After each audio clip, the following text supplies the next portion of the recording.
তানভীর, ঈদুল আজহার বাকি আছে আর মাত্র অল্প কয়েকদিন। এরই মধ্যে কিন্তু অনেকটা জমজমাট কোরবানির পশুর হাট। হাট কর্তৃপক্ষ বলছে যে দিন যত গড়িয়ে আসছে হাটে কিন্তু পশু এবং গরুর পশুর হাটগুলোতে গরুর উপস্থিতি অর্থাৎ গরুর যে সংখ্যা সেটি কিন্তু বাড়ছে। এবং এই বছর কিন্তু একটি ব্যতিক্রমী বিষয় চোখে পড়েছে। 5 লাখ টাকার উপরে যেসব গরু হাটে আসছে সেই সব গরুর গলায় কিন্তু অনেক গরুর গলায় আমরা স্মার্ট কার্ড দেখেছি, যেখানে গরুর ছবি সহ বারকোডের মাধ্যমে স্ক্যান করলে গরুর জন্ম তারিখ এবং কত বয়স এবং কয়টি ভ্যাকসিন দেওয়া হয়েছে বিস্তারিত তথ্য কিন্তু সেখানে চলে আসছে।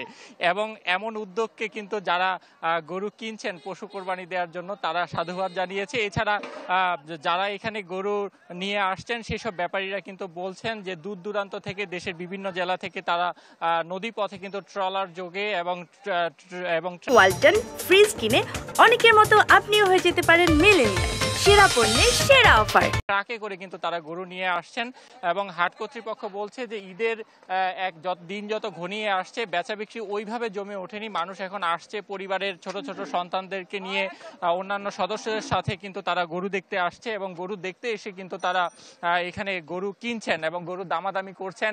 হয়তো তারা হাট কর্তৃপক্ষ বলছে যে কোরবানির 2 থেকে 3 দিন আগে এই বেচা বিক্রিটা অনেক বেশি জমে উঠবে।